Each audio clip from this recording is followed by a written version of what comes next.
The Clippers are hanging around. The Clippers are staying afloat. The Clippers are doing everything they can to have that next man up mentality work for them in their favor. But what's been the biggest reason why that's been happening? Let's talk about it.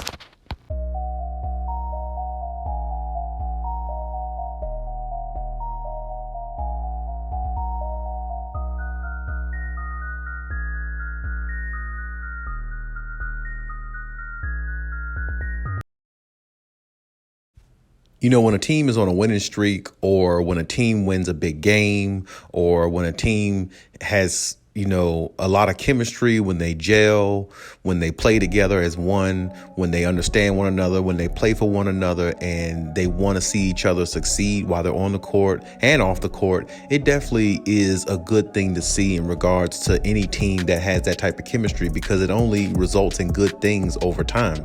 It results into wins. It results into, friendships, longer lasting friendships, and, into a family oriented environment. And honestly, when you look at the Clippers, that's the environment I feel like they've built. Even though they go through their struggles, they make you shake your head at times. They make you feel like you don't understand the team and what they're trying to do or what their direction is, or sometimes they have some questionable losses. But in all essence, they've been a team that's been together through the adversity, and the adversity hasn't bothered them. They've been through it, they've stuck with it, and they've endured it, and they've embraced it. And even this year, it's been the same thing. But when you look at this team overall, of course, some might say they could have a better record than what they have now. I'm one of the ones who said that myself. And then on top of that, when you look at this team, how their season has went so far, it's definitely been a roller coaster for them. I mean, they've had Paul George in the lineup, doing well at one point, or doing good enough to keep them afloat. Then they lose Paul George. They never had Kawhi Leonard 1 minute this season at all so far. Serge Ibaka was dealing with injuries maybe earlier in the season, stemming from last season. Marcus Morris is dealing with injuries. Then you have the health and safety protocol issues, along with every other team in the NBA, which has that. But, I always say a team is as good as they can be, or is good as their record is, depending on how they gel or how they play as a unit and how they understand each other, understand the game from a different standpoint. And the only way to get to that point and get to that level is the coaching.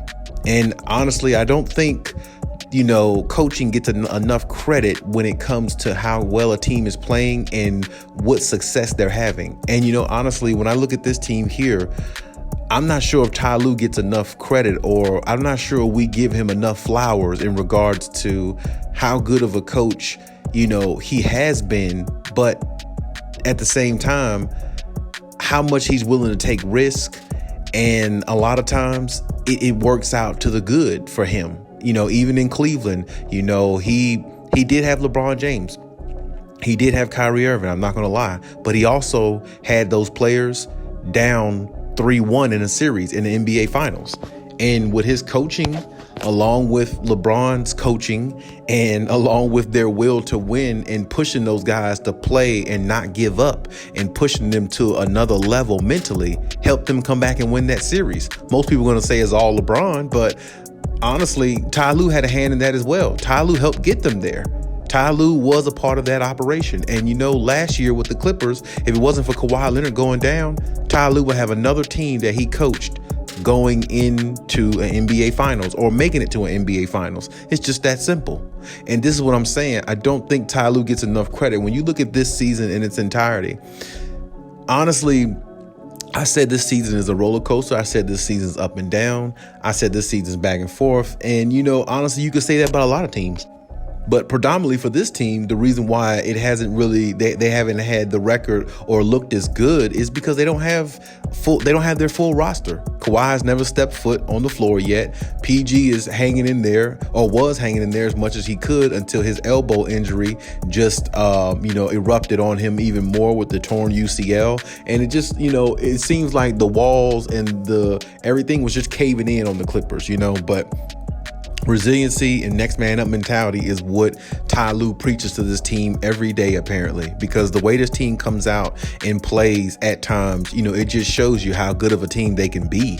And beating a team like the Nets, starting off the new year 2022 with something like that, that's very impressive, very, very impressive, and very, very unlikely to happen in most people's eyes, especially, like I said earlier in my other video, with Kevin Durant and James Harden going for like 30, KD had 28 and Harden had 34 point triple double. Very unlikely for a Clipper team to come out and win a game like that, but they did, because that next man up mentality is something that they heavily believe in, and I feel like they live off that mentality more than any other team in the NBA. And it's definitely due to coaching, because a lot of times coaches put players in uncomfortable positions that don't allow them to flourish. And if you look at Ty Lue, he never really does that with any of his players. It seems like that at times because they're not playing the way they're supposed to. But I mean, a lot at all expense, you have to look at it and say maybe they just haven't developed into the player they need to be, or haven't learned their role yet, in which Ty Lue is implementing to them to get and understand, so they can become a better player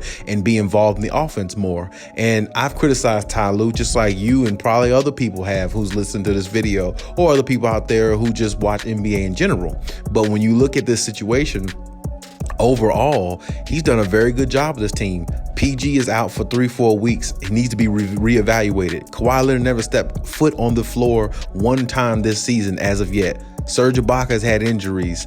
Updating from last year before, last year to now. And then Marcus Morris has been very inconsistent and dealing with injuries. Then you have COVID issues. You had COVID with Nicholas Batum. Reggie Jackson came off of COVID. And now I think Ty Lue has COVID, is under the health and safety protocols with the COVID. So it's just so much going on with this team. But at the same time, they find ways to get big wins like that against a team like the Nets. You look at that, and it's one game. I'll give you that. But it's one game that can build confidence for this team going forward. And it's one game that can build confidence, in this team in regards to their mentality of saying, hey, we could win a championship if we have all our pieces. Because if we're good enough to beat a team like the Nets, even though they didn't have Kyrie, they still have two of the best superstars in the NBA on the floor. Definitely Kevin Durant and James Harden were the best players on the floor, no doubt about that. But the Clippers still find a way to beat them with all the production that they had, getting 30-plus points from both superstars, 17 points from Patty Mills, and I think they got 17 points from Nicholas Claxton. And, honestly, the Clippers were down that game, and they still found a way to come back and beat a team like that by scoring 40 points in the fourth quarter.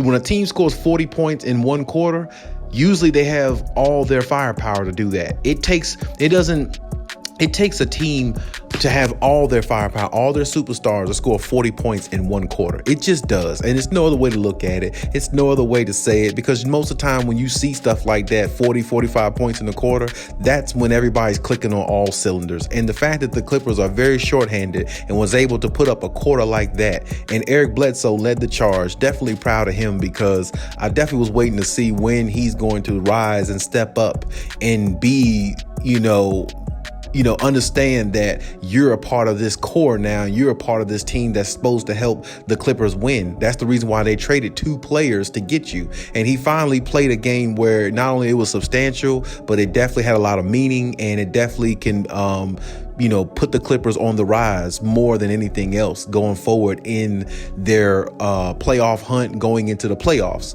and in the rest of the season, So it's definitely good to see coming from him, but it's definitely good to see a team play, with that sense of urgency, and a team play with that mentality of, hey, we don't have our two main guys, but we do have enough talent on this team to compete with any other team in the NBA, whether they know it or not. And if they come in and start slipping and we catch them slipping, we're going to beat them. And if they come in thinking, we're just going to lay down for them, no, we're going to come out and play hard as if we can beat them. And that's what the Clippers did. They came out as if they were the team that was hungrier. They were down in the game. They took a big punch from the Nets, because the Nets had a lead for a little while in the game, but then the Clippers came back with the uppercut, and the uppercut was the fourth quarter. As I said, scoring 40 points in the fourth quarter and getting 27 points, 27-4 from Eric Bledsoe was definitely unexpected from not only the Clippers probably, but definitely unexpected from the Nets, not even thinking that he would even score that much.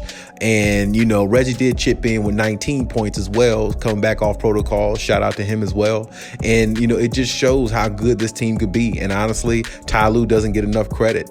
Ty Lue definitely needs his flowers, definitely deserves his flowers. This team is in the 6th seed because Ty Lue is just trying to put pieces into place, get guys in the right position to help them flourish, but also help the team win at the same time. And the fact that he's doing it with guys like Amir Coffey, James Ennis, I think he came off, he came to the game off the bench and played really well. He had double-digit points, in like 16 minutes of play. Just getting guys, in the lineup and trying to get them inserted to the lineup where they feel comfortable enough to come in and contribute. Ty Lue is a master at that, and I have to give him credit. Sometimes his experimenting makes me shake my head, but at the same time, when you look at it in the long run, what it really does, it allows players to feel comfortable in the offense and the scheme and the system that he's trying to implement to them. So just in case if Kawhi Leonard or PG is down, they can still at least maintain until those get back. And it's like that mentality of the next man up works so well for the Clippers, better than any other team, because we've seen it the last 2 years. We've seen injuries, we've seen COVID, we've seen everything that's been thrown at the Clippers, but they find a way to be a very, very decent team in all aspects. I mean, in the form of fashion of, doesn't matter whether we're shorthanded, we're still a good team and we're still going to fight and we're still going to have that pride, as in like we're not shorthanded. And that's the way they play. And I love the fact that they play that way, because I feel like a lot of teams in the NBA don't play that way, and it just hurts them going forward. But while it's hurting other teams, it's helping the Clippers. And I definitely think that the Clippers have a mental advantage over a lot of teams when it comes to that. And I feel like that's something that Ty Lue definitely put in place with this team, and that keeps them going in that way, which makes them, a danger, a threat to a lot of teams going forward in the playoffs and everything like that. And I think a lot of people definitely need to watch out and definitely, not overlook this team. I said a few videos ago or a couple weeks ago when I made the video, I said, don't throw dirt on this team just yet. And I said it for a reason, because I'm telling you, if this team is healthy, I don't give a damn about Klay Thompson. I don't give a damn about the Warriors. I damn sure don't give a damn about Stephen Curry. I don't give a damn about what the Lakers are doing, because Russell Westbrook is a mess and AD is just, playing like trash. Not since the bubble, he hasn't played like a top 5 player to me. I don't give a damn about none of them teams in the West, and I damn sure don't give a damn about the Phoenix Suns. I do like Devin Booker, I really do. I think he's definitely an up-and-coming star player in the league. I think he's already really arrived, if you ask me. But I've never been a Chris Paul fan, but I don't give a damn about any of those teams. When you look at this team, if they're healthy, I don't think no team in the West can beat them. I just don't. And I mean, a lot of people may disagree with that statement. And if you do disagree, that's 100% fine with me. I'm okay with that. I stand by my statements. I stand firm by my statements. I don't retract them. And, I take them as they come, or, as every take that I do, I stand by my statements, and, I live on my takes. So I'm definitely okay with that. But I just don't think no team in the West really can contend with the Clippers if they're healthy, unless it's a team like the Lakers, only because the Lakers are their rivalry team.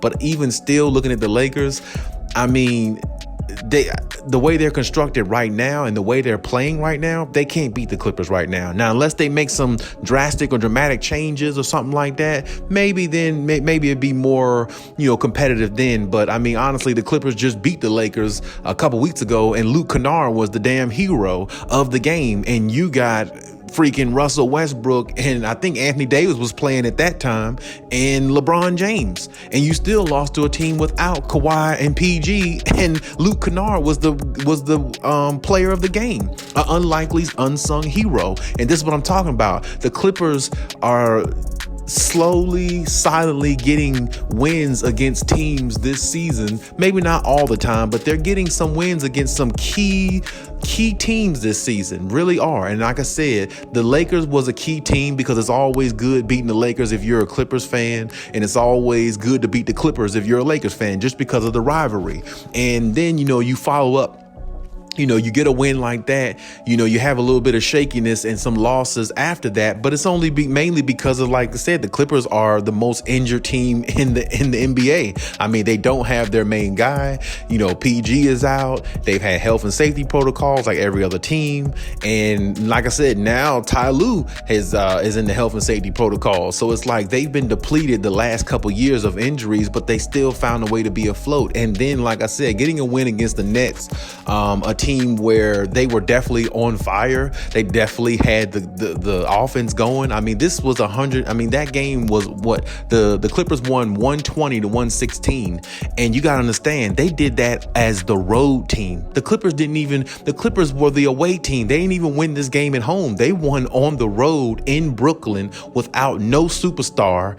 Didn't have Luke Kennard didn't play. Like I said, Reggie Jackson just came back. And like I said, they didn't even have Kawhi and PG, and they still beat a team like that on their home floor. That is overly impressive. And I definitely think that they should get a lot of credit as a team, but I definitely think that Ty Lue should get a lot of credit as well, because he has his team ready, prepared, and he pushes them to a certain level to where they all respond. And it's like, if Ty Lue is pushing their buttons, he's definitely pushing the right ones, because this team plays when their back is against the wall. This is when they play their best, and they've done that since last year. Since last year in the playoffs, we saw them play with their back against the wall, and they play their best when they're that way. And I don't know why it takes for them to have their back against the wall to play this way, but they do. And it's just something that they live off of, and it's something that they believe in. And that next man up mentality, it should be on a shirt or a logo, or it should be imprinted or graffitied on their new arena that they have coming up, the Intuit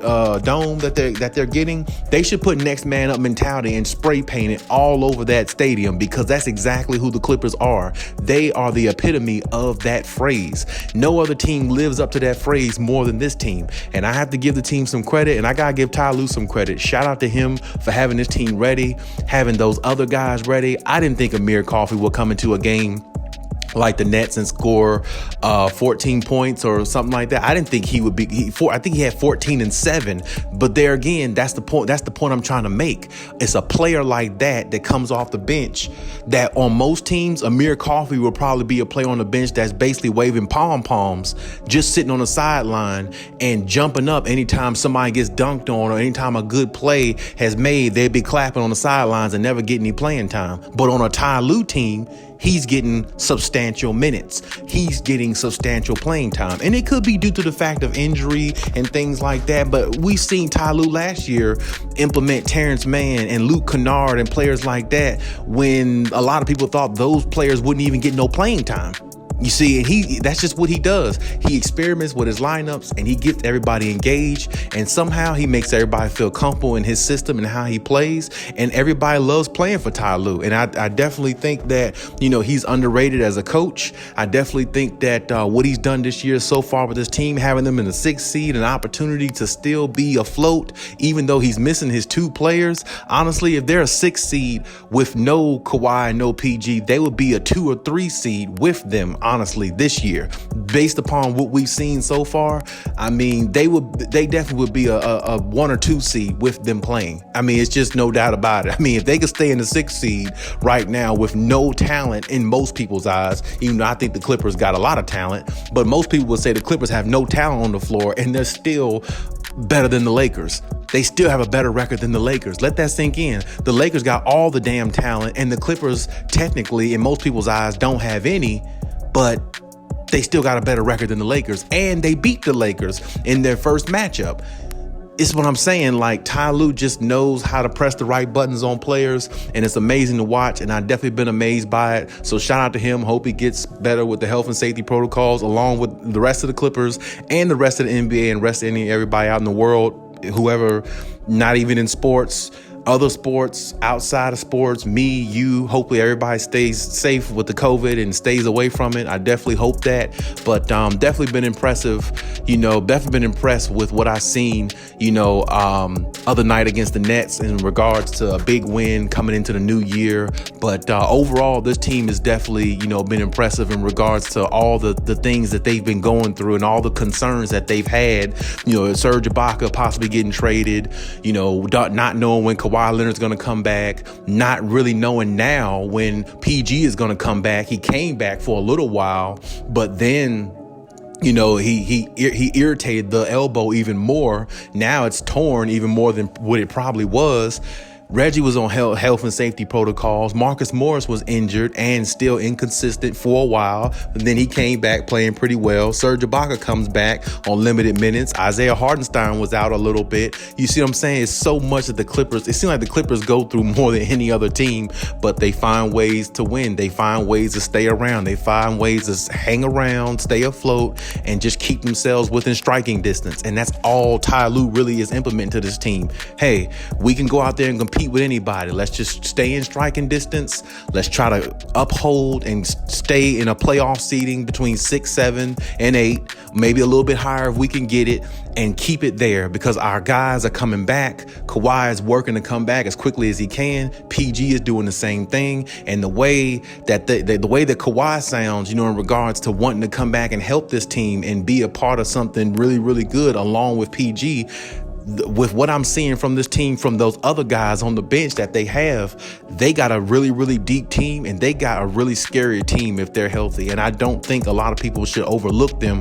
And I know the reason why a lot of people aren't talking about him, because Kawhi Leonard isn't there, and rightfully so. He's the number one guy. He's the best player on the team, and PG is definitely the second best player. You could say 1A, 1B, whatever you want to say, but this team definitely deserves more credit, and so does Ty Lue, and I'm giving it to him now, so shout out to them. But hopefully, hey, like I said in the earlier video, hopefully they don't, follow up tonight's game against the Minnesota Timberwolves with a loss. Hopefully they come out with a victory, because that'll definitely be good, going forward and building their confidence and everything like that. But definitely a big win against the Nets, definitely a way to start off the new year. And definitely, hopefully, it can propel them to more wins and get them in the position they want to be. So when they get their key guys back, then they can make a statement and let the NBA know and put the NBA on notice. We're a contender for a championship. Damn the Warriors. Damn the Suns. Damn the Lakers. We're the team you're not talking about that's so-called in the basement, but we're stepping out the basement, and now we're coming up to the top floor. Now what? And that's the mentality the Clippers, I think they will have when they get healthy. And I definitely think a lot of people are gonna, or should I say a lot of naysayers in regards to NBA analysts and people like that, they're gonna eat a lot of their words, or they're gonna look at this team a little bit different if this team happens to make a run and make it to the finals. Because if they do, and if they're healthy enough to do so, I think a lot of NBA analysts, I think a lot of the NBA world change their opinion about the Clippers. So hopefully that happens for them. Hopefully my boy Kawhi and the rest of the crew gets a championship. I'm definitely partitioning for that. So let's just say go Clippers and see exactly how it pans out for them going forward. And we'll just see how it ends up, and we'll see where they end up and how the rest of the season plays out for them.